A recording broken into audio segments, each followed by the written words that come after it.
As a permaculture urbanist and former market gardener, I spend a lot of time thinking about how urban agriculture might fit with other land uses in cities. In using half the land on Earth, we've wiped out half the life on Earth, but cities only use up 2% of the land. Is there enough room in cities to grow all of our food? In this episode, I'll explore 4 steps that cities can take to go from concrete jungle to urban Eden based on yield. Welcome to Edenicity. Best practices for sustainably abundant cities.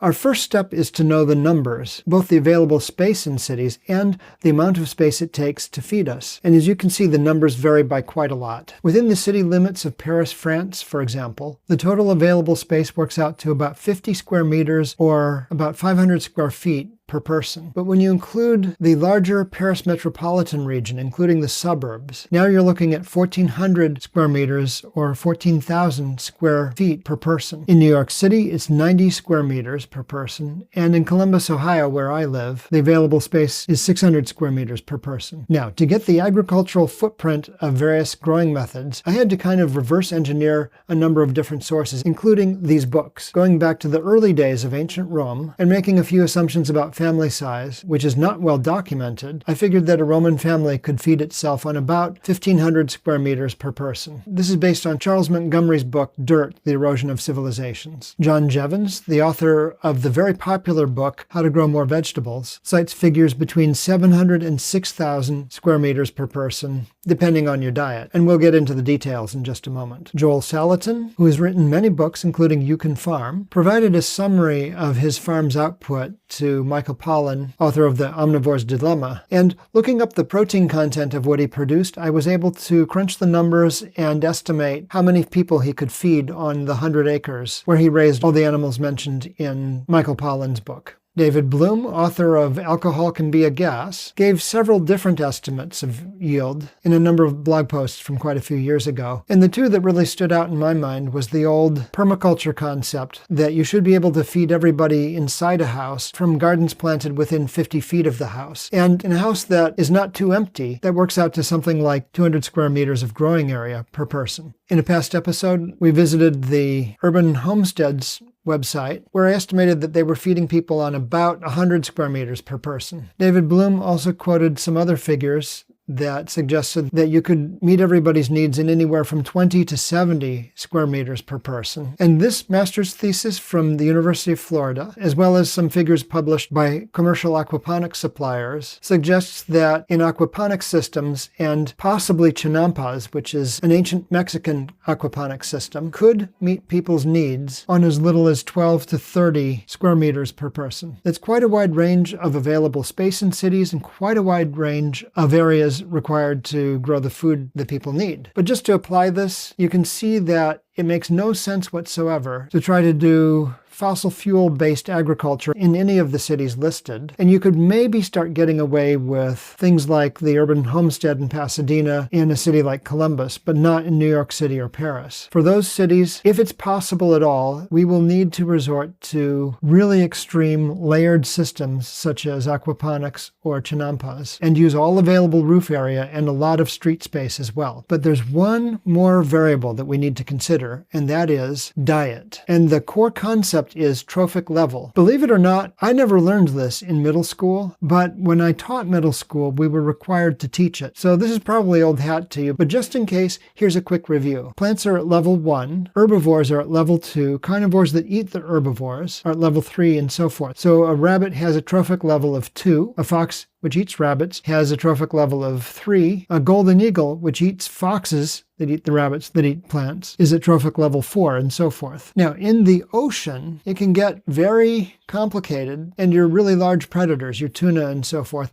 end up having a lot of economic value and having a very high trophic level themselves. So given that people eat fish like tuna that themselves have a very high trophic level, what would you guess the average trophic level is for human beings? Well, humans have a trophic level of about 2.21, the same as a pig or an anchovy. So I suppose we're in good company. But seriously, this is a much lower trophic level than I had guessed, because a pure vegan, somebody who never eats animal products, would have a trophic level of 2, and the average of all of humanity is just 10% higher than that. But that tiny difference really matters. With conventional agriculture, where you're just growing one crop at a time, lower trophic level diets use much less land. 7,000 square feet for a vegan diet versus nearly 10 times that much for a high animal product diet, according to Jeavons. But as permaculturists will point out, in a well-designed permaculture system, it's not quite so simple. Animals can build soil, which improves overall fertility and yield in its own right. They can convert inedible plants and insects into food that we can eat. So trophic level doesn't necessarily tell you the whole story about the yield of a given crop or of a given diet. But in practical terms, almost all the food we eat, plant or animal, was not produced permaculturally. And in that case, trophic level really matters. Notice that the grow biointensive method performs quite a bit better than mechanized field agriculture, according to its author. But it's a lot of hard work. I've double dug garden beds using the grow intensive method. I don't care to do it again. It was back-breaking work in the heavy clay soils of southeast Ohio. Now, I know in a prior video I quoted a lower figure for the Jeavons techniques. That comes from this book here by David Duhan, co-authored by Jeavons and others. And the purpose of this book was to see if they could grow a complete diet for one person in 1,000 square feet. And they were able to do it. But it took a lot of math, and they basically had to go through the nutrients with a fine-tooth comb and make sure that they optimized everything. So this would not be something that they would really recommend to everyone. The other thing is that they were able to bring in compost from outside. If you were growing your own compost crops, you would need double the space because you'd need to be growing cover crops that you would then later compost. And the authors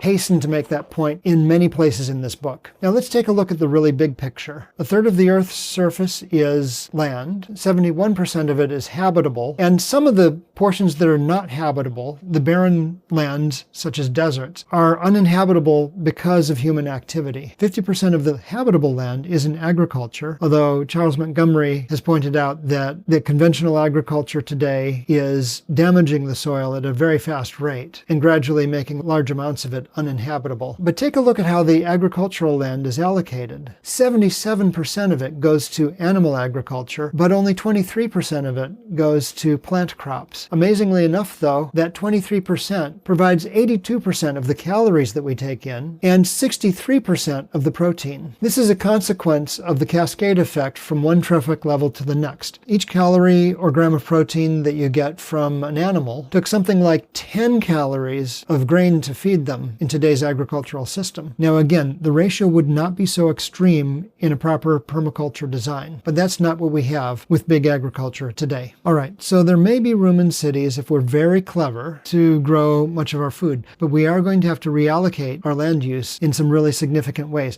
And this is where food meets other land uses, such as transportation. That's why our second step, after getting straight about our numbers, is to transform our land use. And at the very minimum, this means stopping all roadway expansion, even in cities that are growing rapidly. The reason for this is because active transit, such as bicycling and walking, uses 6 times less space than car roads and parking lots. Public transit, such as buses, trams, and commuter rail, carry as much as 30 times as many people in the same amount of lane space as cars. For this reason, cities can provide more service in less space by replacing car lanes on multi-lane streets with dedicated priority transit lanes and active transit infrastructure, such as dedicated bicycle lanes. It won't look like it's carrying more people because a single bus can carry 80 passengers with ease, and it looks a lot smaller than 50 to 80 cars. Over time, these replacements allow cities to improve overall mobility and free up a lot of space for urban farms and other uses. So the recipe is convert vacant lanes and lots into layered urban farms, forest and housing with rooftop gardens. And in addition, we should do all of the usual permacultural things. In drylands, you want to catch and store rainwater from all hard surfaces. And in all climates, you want to recharge groundwater with natural drainage basins and forested edges. Next, we need to look at the inputs and outputs of our food systems to see where the nutrients are coming from and going. This means looking at water and nutrients, such as as compost, manure, and minerals, and the outputs, the calories produced, the nutrition, which would be all of your macronutrients, protein, fats, and carbohydrates, as well as your micronutrients, your vitamins, and your minerals. In addition to that, we need to look at food waste, nitrogen-rich sewage, carbon dioxide output, and methane output.